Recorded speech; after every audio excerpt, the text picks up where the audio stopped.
بسم الله الرحمن الرحیم الحمد للہ رب العالمین والصلاة والسلام علی رسولہ الکریم اما بعد۔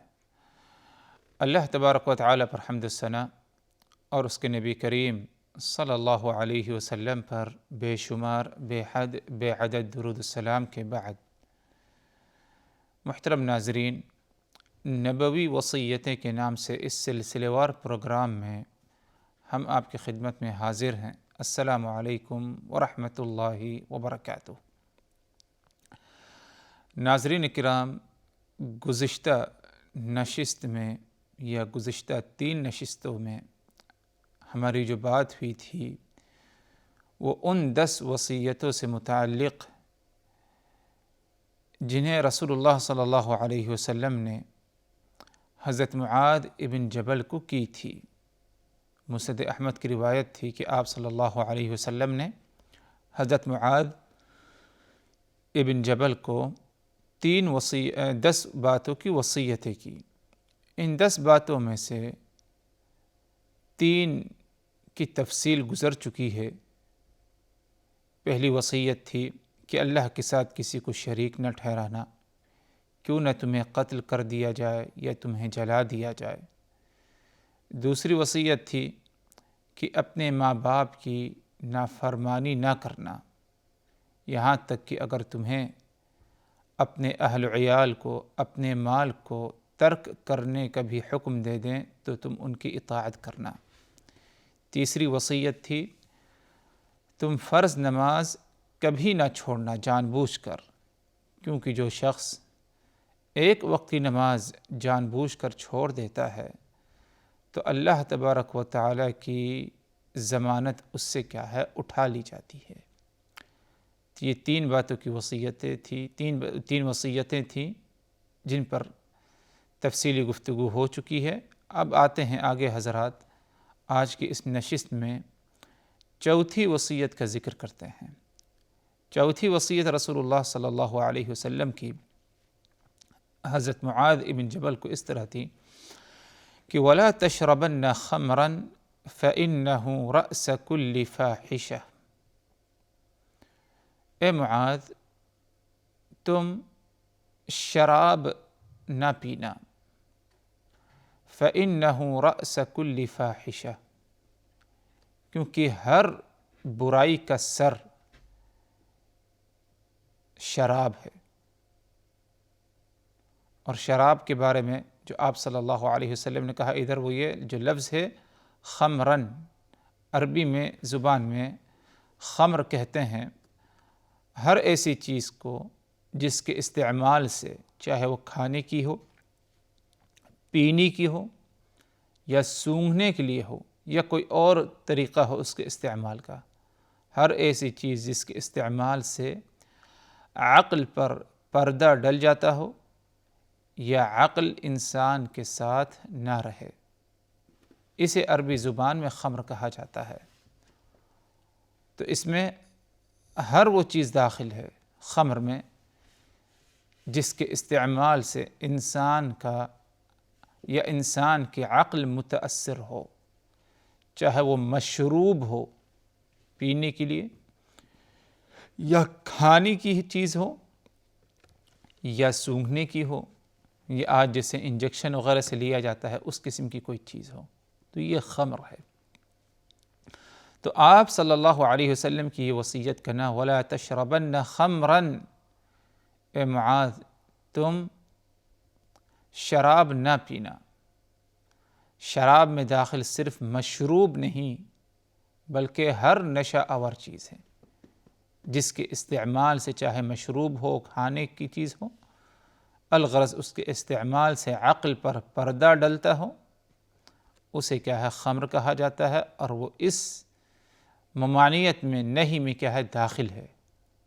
آپ صلی اللہ علیہ وسلم کا کہنا وَلَا تَشْرَبَنَّ خَمْرًا، کہ تم خمر نہ پینا، فَإِنَّهُ رَأْسَ كُلِّ فَاحِشَةٍ، کیونکہ ہر برائی کا سر، یعنی شراب کے پینے سے ہر برائی کی ابتدا ہو جاتی ہے، ہر برائی انسان آسانی سے کیا ہے، کر بیٹھتا ہے۔ تو آپ صلی اللہ علیہ وسلم نے گویا کہ حضرت معاذ کو جو وصیت کی وہ یہ کہ تم نشہ آور چیزوں کا استعمال نہ کرنا، اور جیسے کہ وضاحت کی گئی کہ اس میں صرف شراب جو ہمارے ذہنوں میں پینے کی ہے، جسے پیا جاتا ہے اور لوگ اس کے پینے سے کیا ہے ان کی عقل متاثر ہوتی، صرف شراب ادھر مراد نہیں ہے بلکہ ہر نشہ آور چیز۔ اس لیے اللہ کے رسول صلی اللہ علیہ وسلم کا فرمان ایک دوسرے مقام پر کل مسکر حرام، ہر مسکر حرام ہے، یعنی ہر نشہ آور چیز حرام ہے۔ اسی طرح آپ کا کہنا وَكُلُّ شَيْءٍ أَسْكَرَ كَثِيرُهُ فَقَلِيلُهُ حرام، ہر ایسی چیز جس کا زیادہ مقدار میں استعمال کرنا نشہ ہوتا ہے تو اس کا تھوڑا استعمال کرنا بھی کیا ہے، حرام ہے۔ تو یہ بات ہمیں اچھی طرح سمجھ لینی چاہیے کہ صرف شراب ہی حرام نہیں بلکہ ہر وہ چیز جس کے استعمال سے انسان کے عقل پر پردہ ڈلتا ہو۔ ہاں یہ بات الگ ہے کہ زیادہ تر جو نصوص آئے ہیں کہ لا تشربن خمرا، جیسے کہ یعنی تم شراب نہ پینا، کیونکہ اس موقع پر یا اس زمانے میں خاص طور پر زیادہ تر یہی چیز پائی گئی تھی کہ مشروب کے ذریعے نشہ کیا جاتا تھا، جو نشہ کرنا چاہتا تھا اس زمانے میں۔ لیکن جیسے جیسے زمانہ آگے بڑھتا گیا مختلف چیزیں اس قسم کی ایجاد ہوئیں جس سے عقل پر پردہ ڈلے، تو وہ تمام چیزیں جو ہیں اسی حرمت میں کیا ہے، داخل ہیں کہ لا تشربن خمرا، کہ تم شراب نہ پینا۔ آخر کار آپ صلی اللہ علیہ وسلم نے شراب پینے سے جو ہمیں روکا، یہ حضرت معاذ کو جو وصیت کی کہ تم شراب نہ پینا، اس کی کیا وجہ ہو سکتی ہے؟ سب سے اہم وجہ حضرات یہ کہ شراب کا پینا یہ ایک شیطانی عمل ہے۔ اللہ تبارک و تعالی نے قرآن مجید میں فرمایا رجس من عمل الشیطان، شراب، جوا وغیرہ یہ سب رجس من عمل الشیطان، پلید چیز ہے، گندی چیز ہے اور شیطانی عمل ہے۔ اور اسی طرح اللہ تبارک و تعالی نے اس کے شراب کے استعمال کے، شراب کے پینے کے چند معاشرتی اور دینی نقصانات کا بھی ذکر کیا کہ انسان ان نقصانات کو بھی اپنے ذہن میں رکھے۔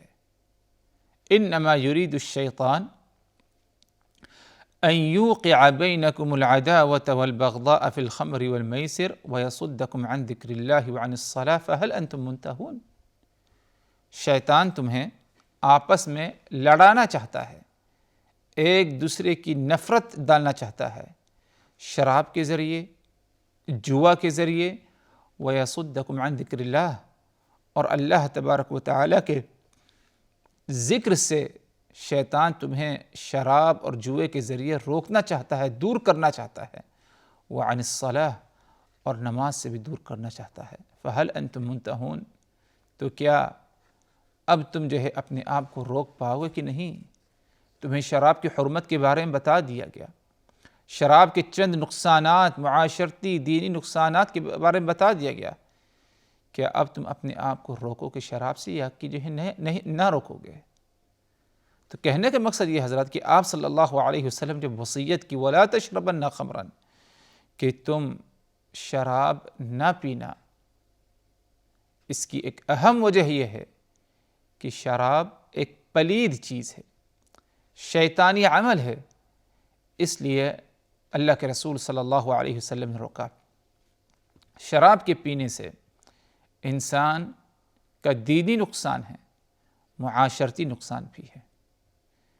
اللہ تبارک و تعالی کی دی ہوئی بے شمار نعمتوں میں سے دو ایسی نعمت ہے جسے ہم کہتے ہیں، ایک کو مال، دوسرے کو عقل۔ شراب کے استعمال سے، نشہ کے ذریعے انسان ان دو چیزوں کی قدر نہیں کر پاتا، مال اور عقل، کیونکہ نشہ کی چیز حاصل کرنے کے لیے انسان کو مفت میں تو ہمیشہ حاصل نہیں ہوگی، اس کے لیے اسے کیا ہے، پیسہ خرچ کرنا پڑتا ہے۔ پیسہ ایک نعمت ہے، اس کی قدر کرنی چاہیے، اور یہ شکر گزاری کا حصہ ہے، مال کی قدر کرنا، نعمت کی قدر کرنا۔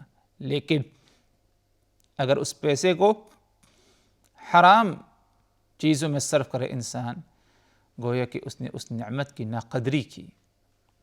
اسی طرح اللہ تبارک و تعالی نے انسان کو عقل سے نوازا، جس عقل کے ذریعے انسان باقی دوسری مخلوقات، خاص طور پر جانوروں سے نمایاں پایا جاتا ہے۔ اسے امتیاز حاصل ہے انسان کو کہ اللہ نے اسے عقل سے نوازا ہے، تو اس نعمت کی قدر کرنی چاہیے انسان کو۔ لیکن جب انسان نشہ کرے، نشہ آور چیزوں کا استعمال کرے، تو گویا کہ اس نے اپنی عقل جیسی نعمت کے ساتھ کیا اس نے کیا ہے، ناقدری کی ہے، اور اللہ تبارک و تعالیٰ کی کیا ہے، ناشکری کی ہے۔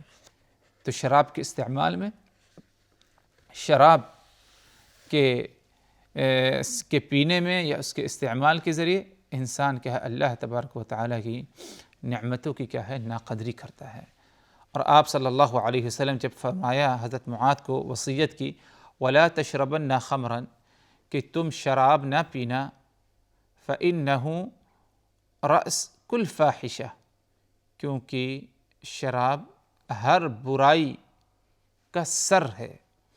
یعنی شراب کے استعمال سے انسان باقی دوسری برائیاں کرنا اس کے لیے کیا ہے، آسان ہو جاتا ہے۔ اگر کسی نے شراب پی لی نعوذ باللہ، تو اب گویا کہ اس نے باقی بے شمار قسم کی برائیوں کا دروازہ اس نے کھول لیا۔ کیوں؟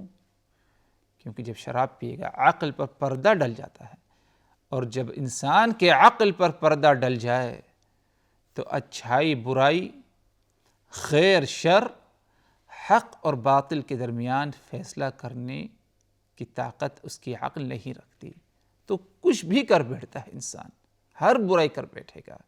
یہ صرف اور صرف کیا ہے، شراب کی نحوست ہوتی ہے۔ اسی لیے آپ نے فرمایا فَإِنَّ، یعنی شراب فَإِنَّهُ رَأْسَ كُلِّ فَاحِشَةٍ، ہر برائی کا سر ہے۔ اور دوسرے مقامات پر بھی آپ صلی اللہ علیہ وسلم نے اسی بات کی طرف اشارہ کیا کہ شراب الخبائث ہے، تمام خبیث چیزوں میں سب سے خطرناک چیز اور سب سے بڑی خبیث چیز جو ہے وہ شراب ہے۔ ایک اور فرمان آپ صلی اللہ علیہ وسلم کا، اجتنبوا الخمر فإنها مفتاح كل شر، شراب سے تم اجتناب کرو، پرہیز کرو، اپنے آپ کو روک کے رکھو، فإنه مفتاح كل شر، کیونکہ شراب ہر شر کی، ہر برائی کی چابی ہے۔ یہ کیسے ہو سکتا ہے کہ شراب ہر برائی کی چابی ہے؟ اس کی مثال ایک حدیث کے ذریعے آپ حضرات کو دیتے ہیں، جس حدیث کو امام منذری نے اپنی کتاب الترغیب والترہیب میں نقل کی ہے۔ حدیث کے راوی امیر المؤمنین حضرت عثمان ابن عفان ہیں۔ فرماتے ہیں کہ میں نے رسول اللہ صلی اللہ علیہ وسلم کو فرماتے ہوئے سنا، آپ نے فرمایا اجتنبوا الخبائث، کہ تم الخبائث سے اجتناب کرو۔ الخبائث یعنی شراب سے اجتناب کرو۔ کیوں؟ آپ نے مزید آگے فرمائی، کیونکہ تم سے پہلے یعنی پچھلی اقواموں میں، بنی اسرائیل میں، ایک عبادت گزار آدمی تھا، ایک عبادت گزار آدمی تھا، اور ہمیشہ اپنے آپ کو لوگوں سے ایک کنارے رکھتا تھا، کنارے رہ کر کے، یکسو ہو کر کے، مکمل ہر چیز سے کنارہ کشی اختیار کر کے اللہ تبارک و تعالیٰ کی عبادت کرنے والا تھا۔ ایک عورت تھی، اس نے اپنے غلام، اپنے خادم کو اس شخص کے پاس بھیجا کہ اس کو بلا لاؤ، کچھ کام ہے۔ اور کام کیا؟ گواہی دینا ہے، کہیں پر کیا ہے، گواہی دینا ہے۔ تو وہ عبادت گزار شخص اس عورت کے غلام اور خادم کے بلانے پر چلے گیا، اس نیت سے کہ گواہی دینا ہے۔ آخر کار عورت کا مکر اور فریب اتنا خطرناک تھا کہ اس مرد کو ایسی جگہ رکھا گیا کہ جہاں پر جو ہے اس عورت کا اسے سامنا کرنا پڑا. گھبرا اٹھا، ادھر ادھر نکلنے کی کوشش کیا لیکن نہیں نکل پایا. اس عورت نے کہا اگرچہ تم کو گواہی دینے کے لیے ہم نے بلایا لیکن میرا اصل مقصد وہ نہیں ہے. میرا اصل مقصد 3 ہے.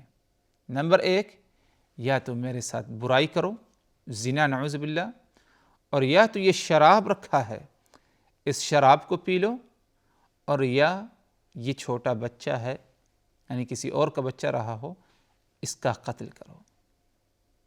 تو وہ کہنے لگا نہ تو میں زنا کر سکتا ہوں اور نہ ہی ناحق قتل کر سکتا ہوں، لیکن جہاں تک معاملہ شراب ہے اس کو پی سکتا ہوں. یعنی جان چھڑانے کے لیے اس نے سمجھا کہ شراب پی لینے سے کیا ہوگا، لیکن عورت کے ساتھ زنا کرنا یہ ایک سنگین جرم، ناحق کسی کا قتل کرنا یہ بھی ایک سنگین جرم. چلو شراب پی لو، تھوڑی دیر نشہ، اس کے بعد ہوش میں آئیں گے، میں اس عورت کے مکر سے اور اس کی جال سے کیا ہے چھٹکارا مجھے حاصل ہوگا.